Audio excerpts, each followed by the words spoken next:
like the Ghana Tourism Development Corporation? What is it? Well, I think that firstly, let me say, my appreciation to the president for having the confidence, in me. I remember when I was mentioned, one of my friends called me from Takrady. I said, I saw it in the TV, the radio, the one, Sisi Akoyeme.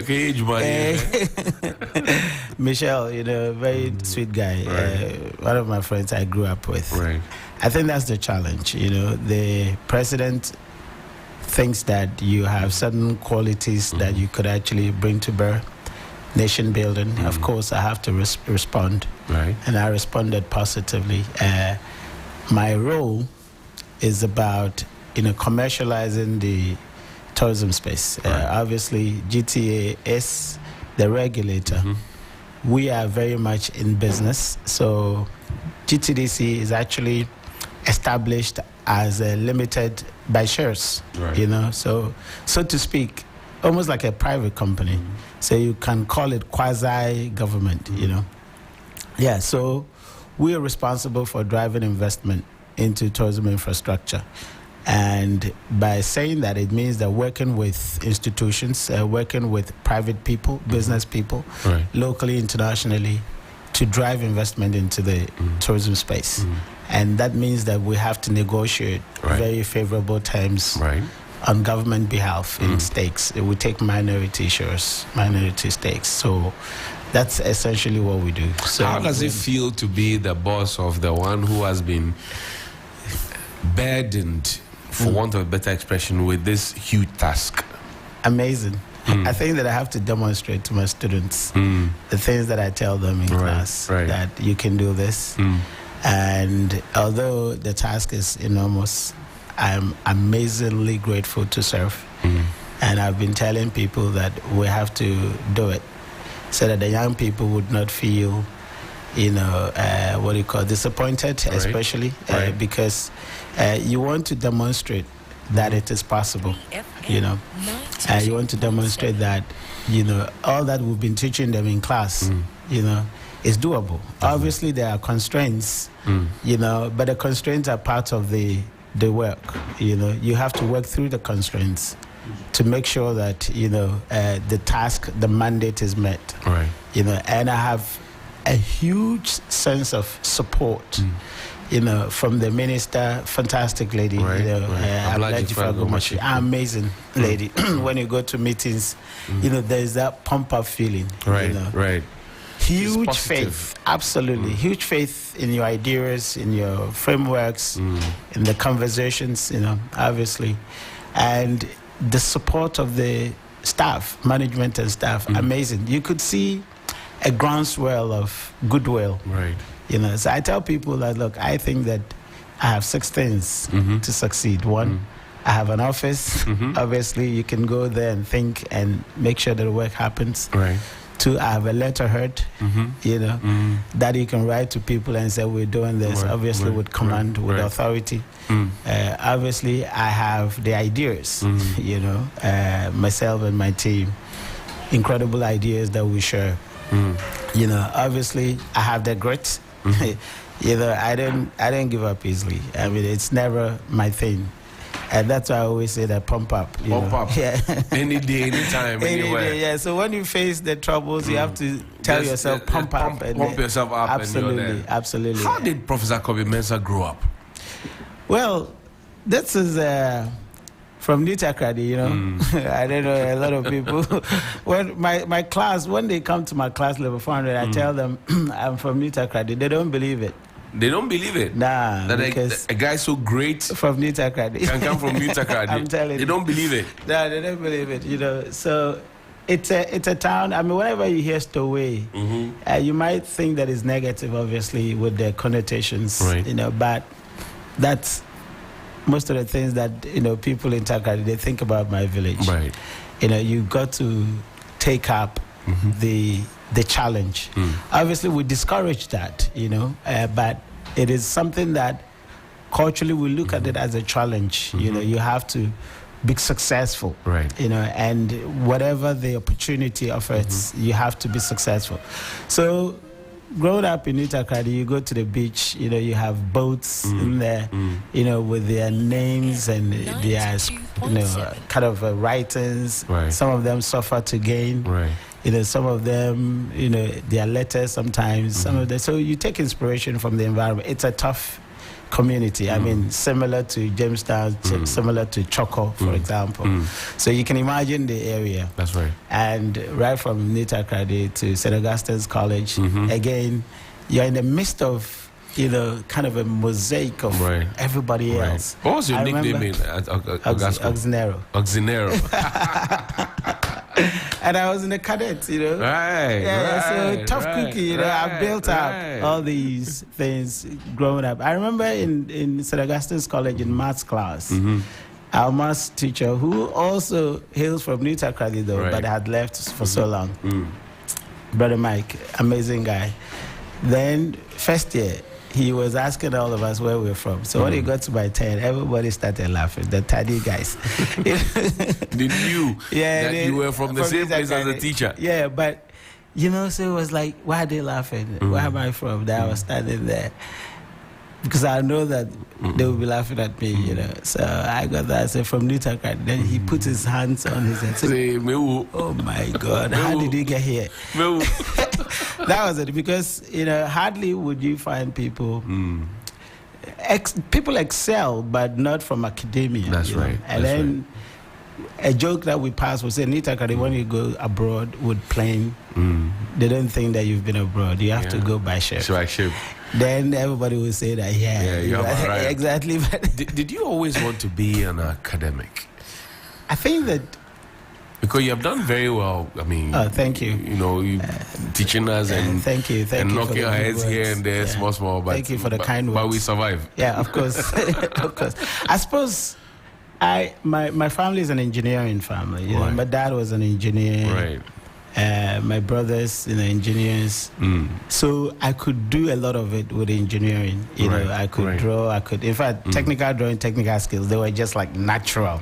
It was there. Of course, because my dad's factory. When you go there, the vices, you can see the vice, you can see the lathe machines, you can see the milling machines. My dad was an AGI, what do you call official, one of the top AGI guys in Secondary Takoradi, and so. Technical skills was the thing. But of course, I think I found a different path because I was also the youngest. Of course, I have another one behind me, but at the time, I was the youngest. So my brothers, although the tradition was you close from school, you go to the factory, after that you come home. My passion wasn't stopped by my brothers, Okay.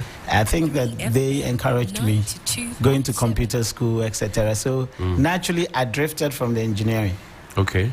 And I suppose there was also one incident that actually drifted me. Tell me about I remember there was a program called Gratis, by AGI. Right. And my dad had asked me to represent Danmens, that company, in Kumasi, KNUST. Okay. I was very young. I mean, from JSS to very, SSS. very young. Very, very young.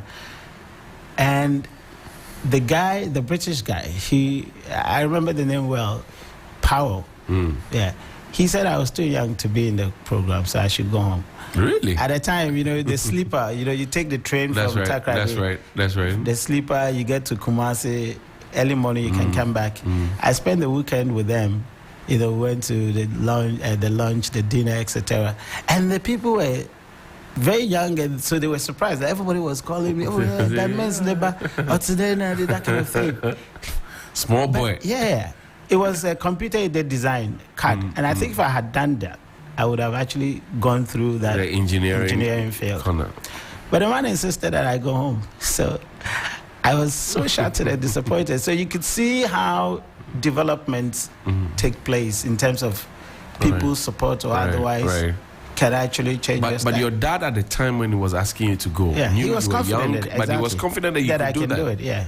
But dad was confident. But dad was an amazing guy, I tell you.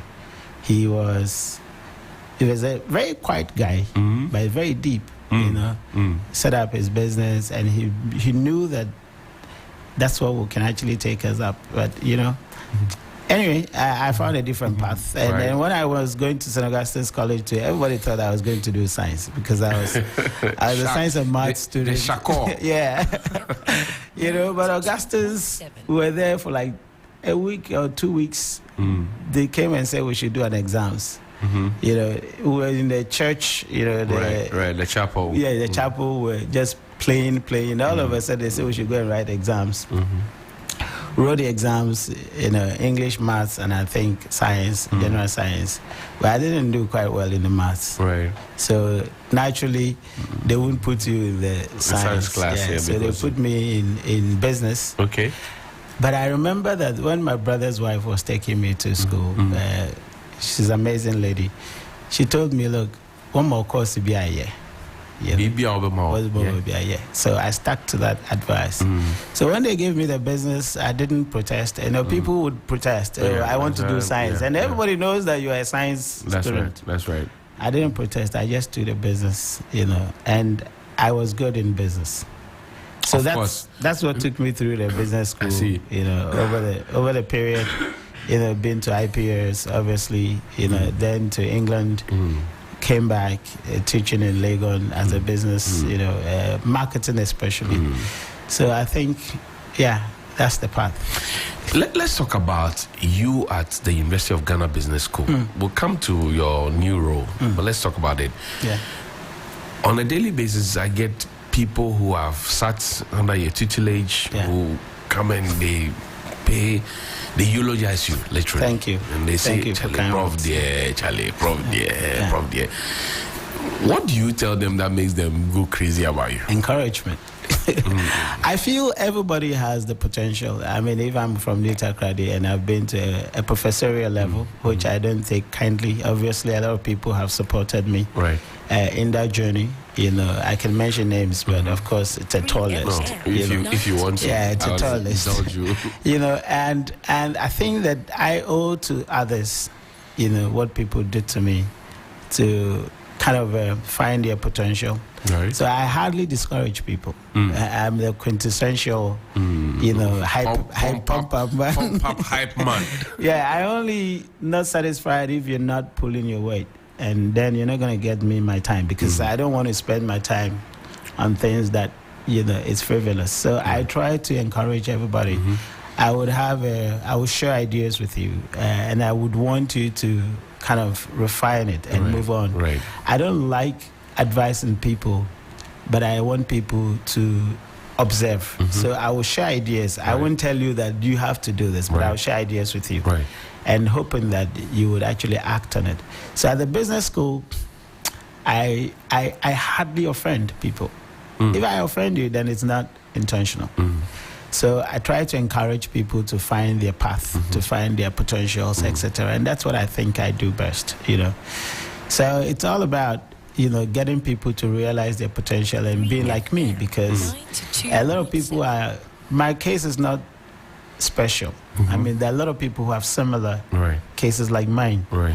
And so those who find their cases like mine, I want them to also realize that they can be more than me, And so anybody I sit down with, I want to be like an impact. Cuckoo, my namesake. Yes. And like my son, he's not a big boy. He's not a big boy. So people say, Prof is too busy. Does he have time for his family? I do. I met my wife in England when we went there, and my attitude is when somebody is an adult, you didn't tell them where they should go. Right. So at the time when I was coming, the conversation was, of course, I've never taken the decision to come to Ghana, to be honest, And then, You were forced here. Yes, and then, my friend Hinson was, I got to know Ebo Hinson. Professor Ebo Hinson. Yeah. Another dangerous guy. When I came to collect my data, he was like, oh, somebody has told me you're doing some amazing work, my PhD thesis. Right. So he said, would you like to join us? I said, well, maybe not, because I haven't actually thought about coming to Ghana. Then we kept communicating. So he would be like, oh, send me this paper, send me that paper. So we chat. Then he would say, oh, I'm going to this place, going to do this. So he kept kind of having a conversation with me about coming down. So at one point I said, okay, so why don't I give it a try? But of course, I was marketing the thing to you. I'm telling the marketing guru. I'm telling you, so I think at a point, myself and my wife, we decided, okay, so let me go and try, and then you also be here and see. So I wasn't like, follow me. I don't think it was a good idea. So, but it's really worked, Yeah. So vacations, I'll go to England. School reopens, I come back. We're in constant touch and making sure that the boy could grow the way he wants to. Cool himself. I'm telling you. The cool. Yeah. And he's doing well. Yeah. I think Bright guy. Jen has done well. Bright guy. Absolutely. My wife has done well. Yeah. Making sure that it takes care of him. Right. And then, of course, I do my bit as well. So I think with that cooperation, and that kind of understanding, we've made it work. How do you manage people pulling from left, right, center? Everybody's trying to put Prof Abo, Prof Abag. How do you manage that? You have to be versatile in your thinking, and you have to be very much in the attitude that everybody has to benefit from you, what you know. I feel people, there are two personalities. There are people who are actually inherently set out to do negative things, and then people who are inherently set out to do positive things. So I always want to be on the other side, where it's always about positivities.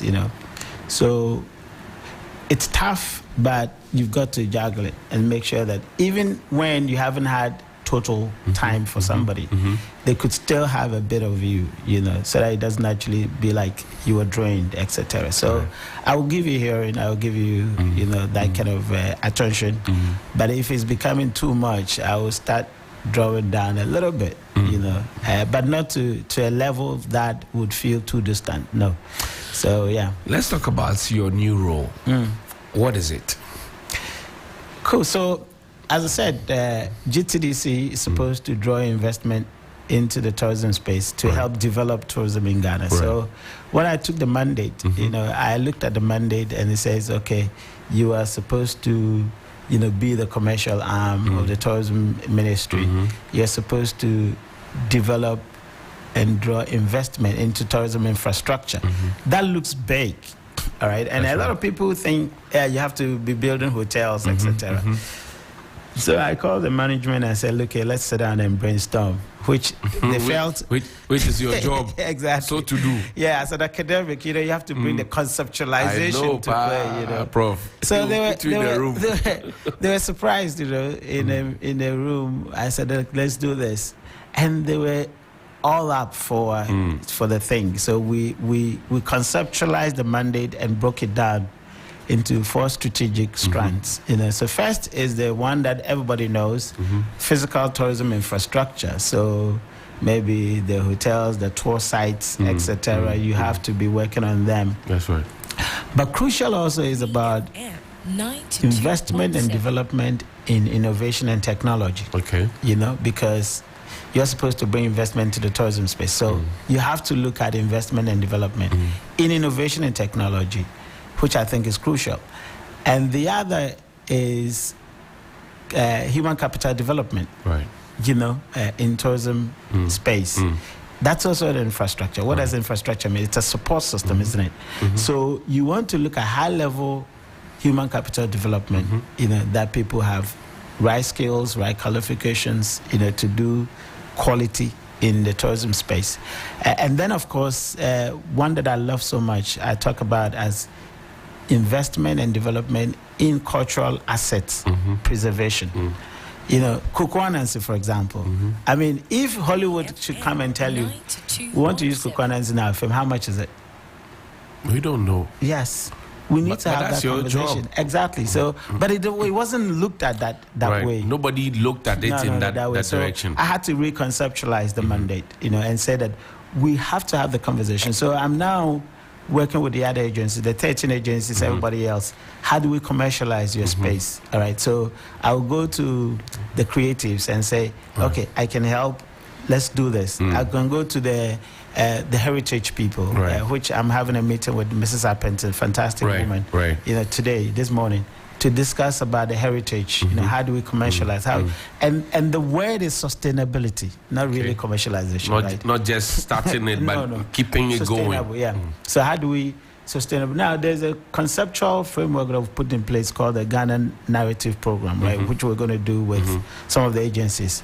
For example, if you are on STC or VIP going to Kumasi, you should be able to be listening to maybe the War of Akatamasi, for example. Right. We need to document these things in a manner that we can preserve them. But not only just listening to the narrative, you should be able to immerse yourself into the Akatamasi War. All right. So I've had a conversation with quite a number of young people, you know, about how to do that project, and again with the agencies that are responsible for that. Again, if you talk about, you know, preservation of cultural assets, how do we take the museums to the people? You know? So I'm going to work with the GMMB and the archaeology department at Legon. Say, let's take the museum to TV3 or Media General, all right, or 3FM.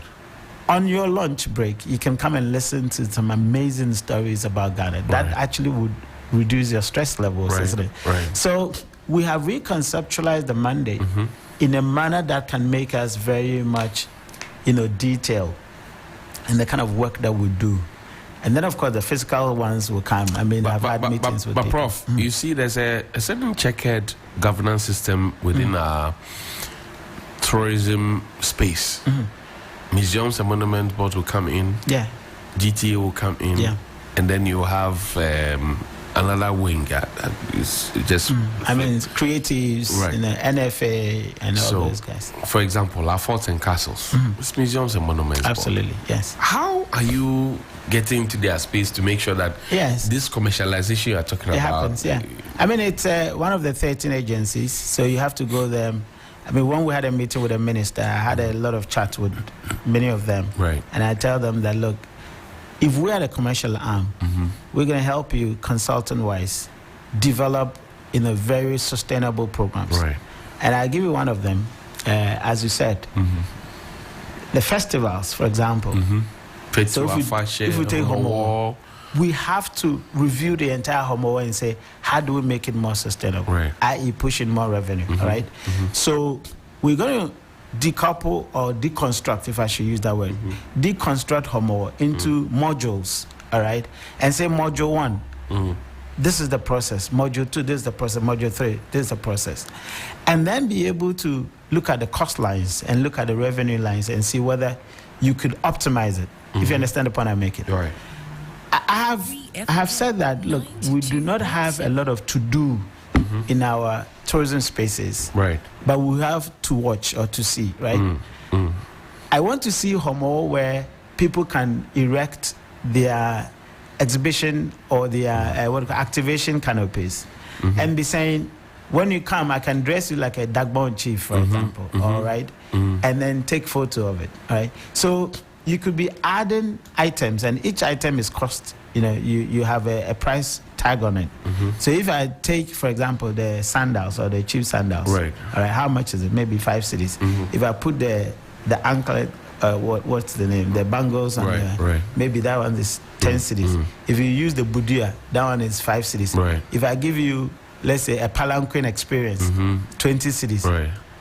And everybody else has activated at the various place. Locations. Exactly. People would want to have an experience.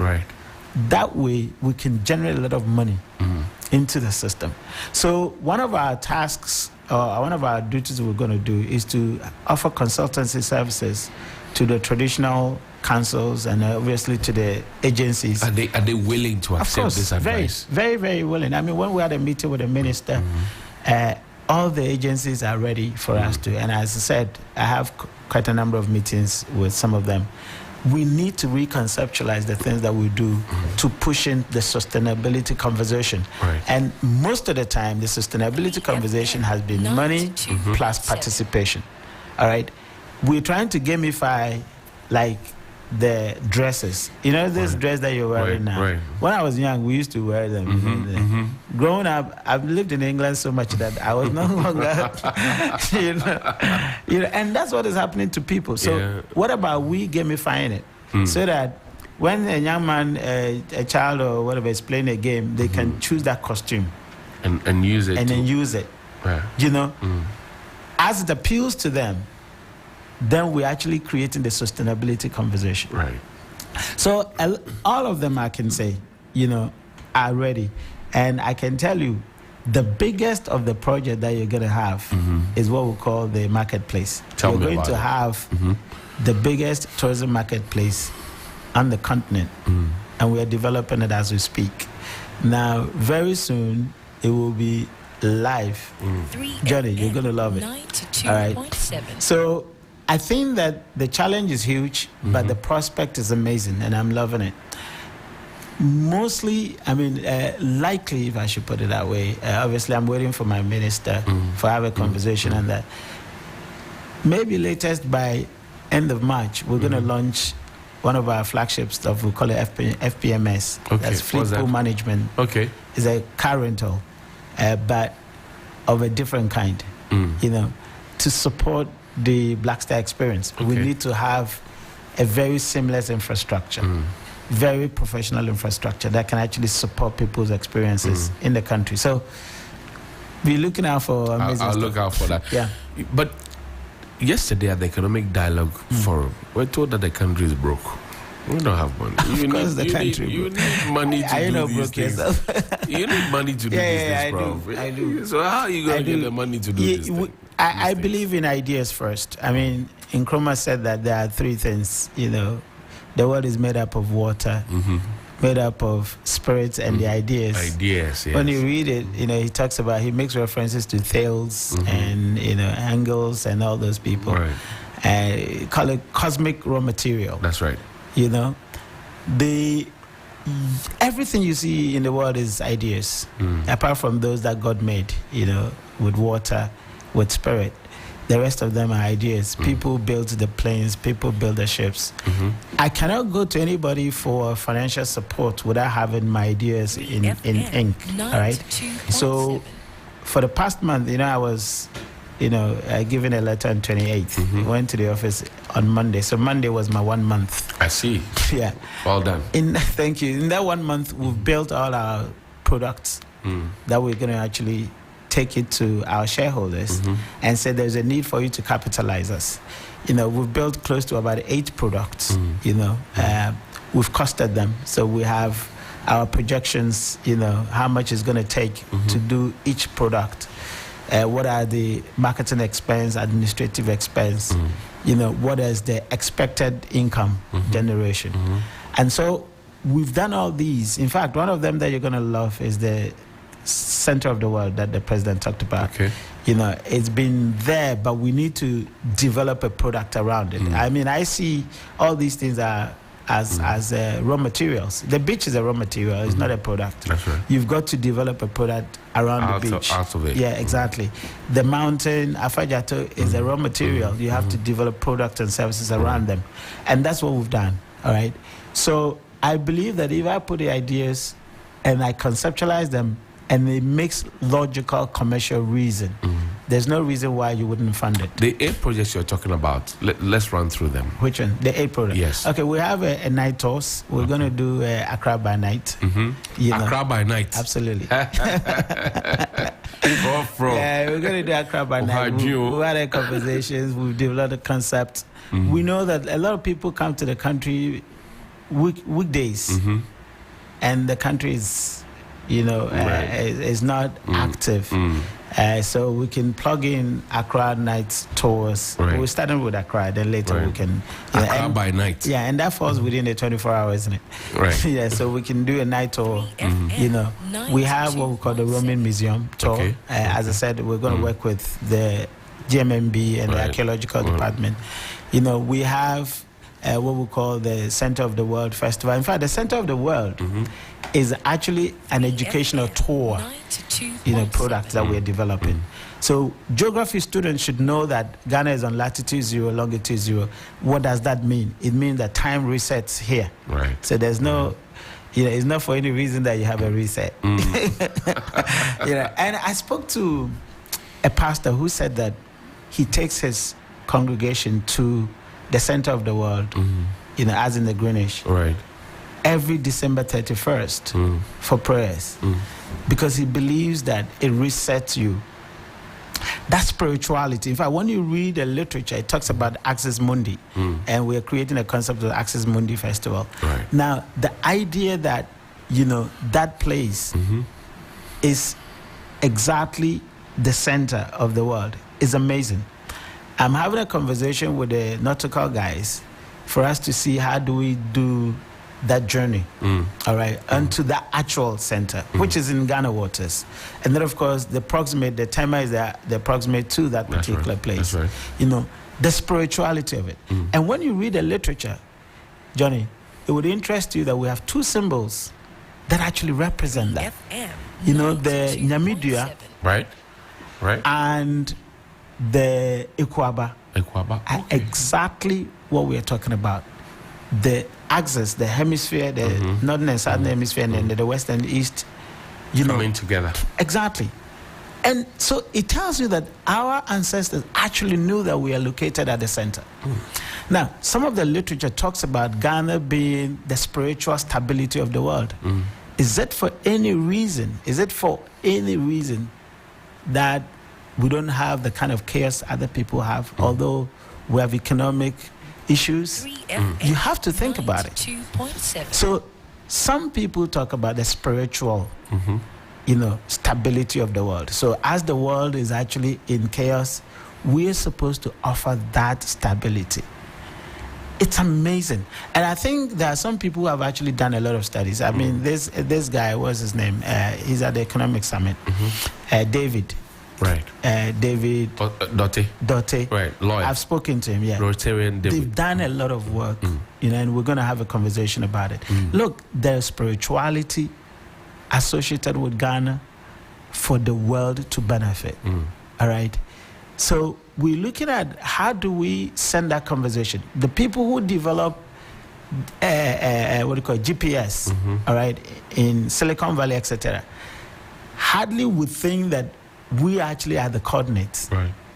But there's a term they use called the null island, which is I think is a zero coordinates, when they have a negative whatever. Right. And they use it lightly, like a kind of a joke. But actually that is what sits in Ghana. All right. So we need to get people to realize the positioning of Ghana and ask yourself whether there is a certain educational benefit that people can have. And I ask this simple question. If NASA sits in the US, all right, for their findings, could they perhaps sit in Tema and have their findings much more quicker and much more precise than sitting in the US, for example?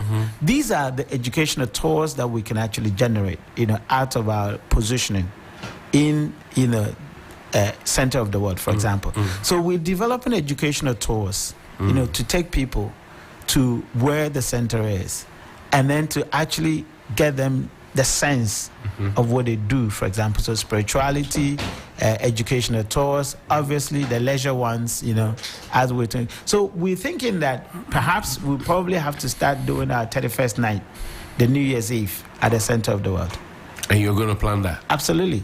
Intense drumming. I mean, you can imagine this big phantom from drums, and that, is it called a tumpen or whatever? A tumpan. Yeah. Can you imagine blowing it and taking us into the next year? Amazing scenery, all right? Prof is thinking. Yes. And I'm saying, if our brothers and sisters of diaspora come in, they probably have to have a passage there as well, because it holds a lot of spiritual that's where the diasporans, they are particularly not too excited, because they say they are always left out of the conversation, and we only think about them when we're looking for remittances. I suppose that's not the case. I think that it's a misnomer. I don't think that is a right notion to have. Of course, I agree that we probably must have some missteps. Don't forget, PANAFest wasn't because of remittance. Right. Amazing concept at Jerry's time. I don't know whether you were Voyage at the time. Jerry I Rollins, was. And I tell people, look, PANAFest was bigger. I tell people, look, PANAFest was bigger. We talk about Your Return, amazing concept, but PANAFest was bigger. At a time when the whole continent wasn't really into tourism, all right, we conceptualized the Panafest and Emancipation, we brought the diaspora to Ghana. People wept and they were kissing the ground when they landed. You know, it was a chartered flight. The first, Panafest that actually came to Ghana was a chartered flight. People came and they started coming in droves, all right? I feel our misstep was when we didn't scientifically institutionalize it. When we were linking people to families and tracing their family, their backgrounds, we probably could have actually set up a DNA center here to link people. So when people do their DNAs in England or in America, and when they come here, we're supposed to match the DNAs and perhaps strongly establish, but people use certain traits that were not scientific, that were not institutionalized, to link them to families that later on turned out to be incorrect sometimes. So a lot of people had some misgivings about the whole idea. Right. But I think it was amazing. But it wasn't about remittance. It was about genuinely reconnecting the diaspora to the motherland, which is Ghana, for example. I mean, why do you have about 75% of the castles and forts in Ghana? There must be a reason. Right. And I ask people, why did Christopher Columbus come to Ghana before going to the New World? There must be a reason. There's a reason why the slave trade was heavy here. All right? So people wouldn't ordinarily start from Ghana. All right? There must be a reason. And that's why the center of the world is crucial. Why didn't they start from Rhodesia or Zimbabwe or South Africa or Swaziland? But they started from here. Almost every heritage, especially from the colonial times, from the slavery times to colonial. Ghana has been, So it should tell you that people know that we are actually the center of the world. All right? People will claim. But have we taken good advantage of it? We probably haven't, and that's the conversation we need to have. And that's why I was glad when the president mentioned it. And I think that we need to get people understand it. And don't forget, the minister had also worked on this, during her first tourism, she was a deputy. Exactly. So she's passionate about it, all right? I feel we have a lot of dimensions of the center of the world that we need to take advantage of, all right? So, yes, the diasporans might think that they haven't been in the conversation. They have been in the conversation from day one. That's why Panafest and Emancipation Day was, created. And then, of course, Asim Manso, it's a reality, which is under my outfit, all right? Yeah, these are realities, our realities, all right? We didn't do it because of remittances.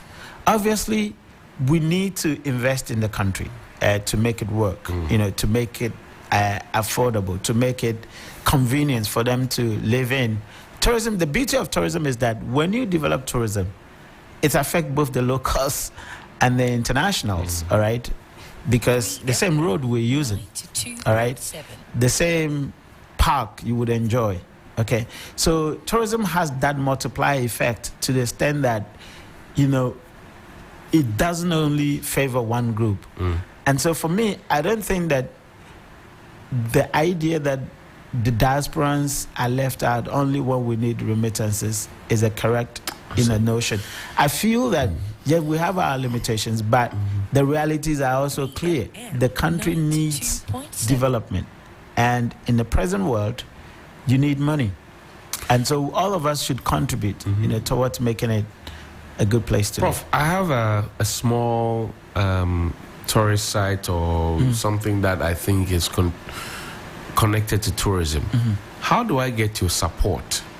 For those who are listening to us who have all those places place of interest. And I've got a lot of them. In fact, one amazing one was Professor Lade Wosonu. I don't know what it is. Yes, I know Professor Lade Wosonu. He visited me. Amazing man.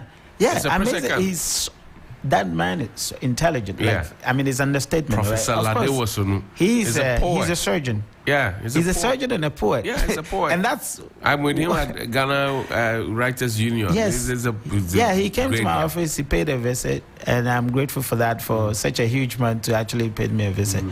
And then he presented his place, at Galosota. Right. It's meant for ecotourism. Okay. So it's exactly what you're talking about.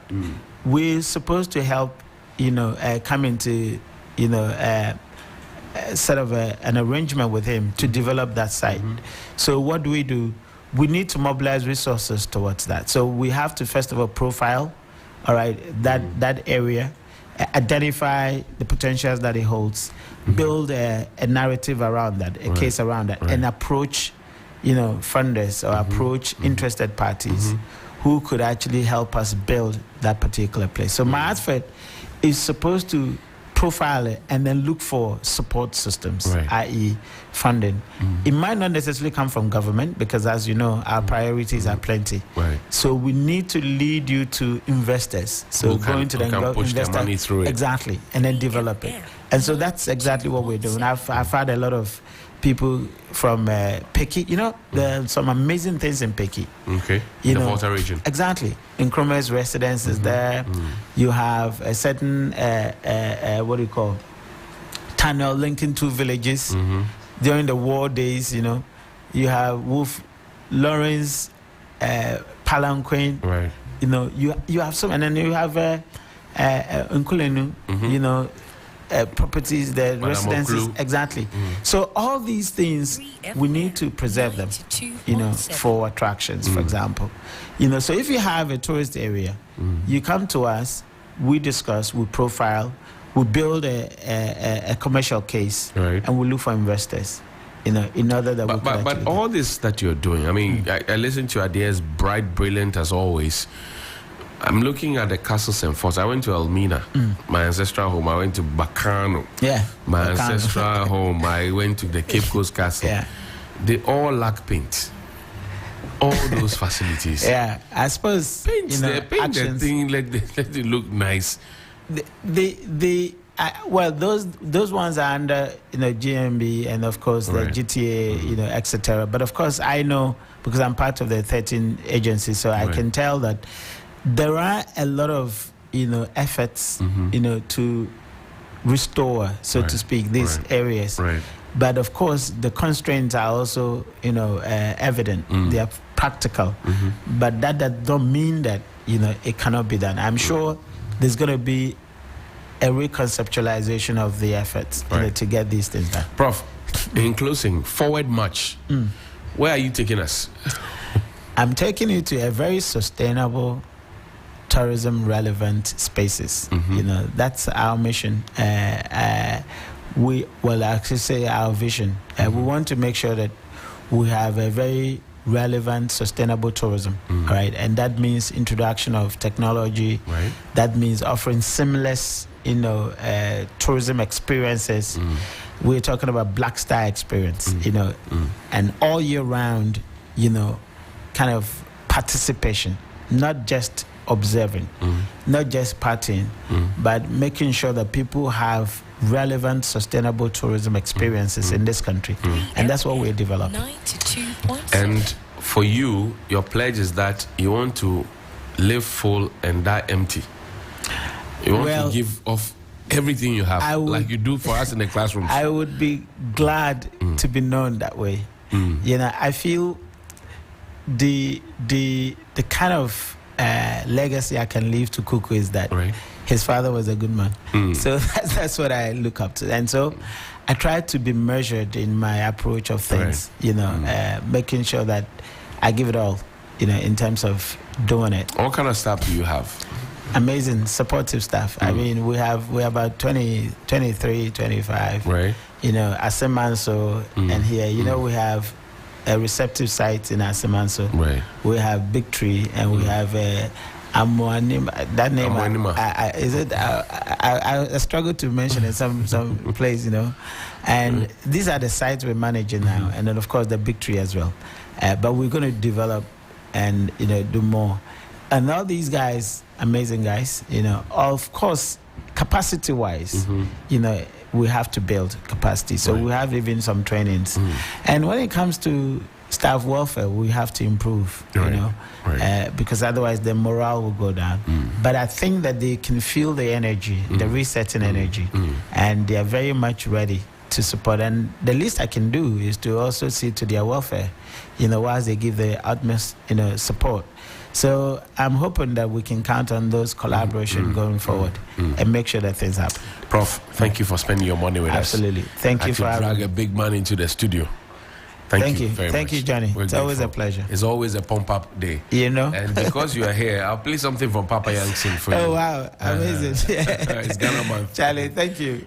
Speaking of which, Ghana Month, what's your plan for us? 3FM. Well, Ghana Month, in our office, we've asked everybody to wear Ghana. Right. Throughout the month. I think that our, GTA, which is our, I should say, the parent or cousins or GTA Beth GTDC is doing quite a lot, and so we are plugged into the activities that they're doing. Yeah. Okay. And of course the ministry as well. You always wear Ghana anyway. Why am I even worrying myself asking you this? You're jealous of Prof. It's on to you.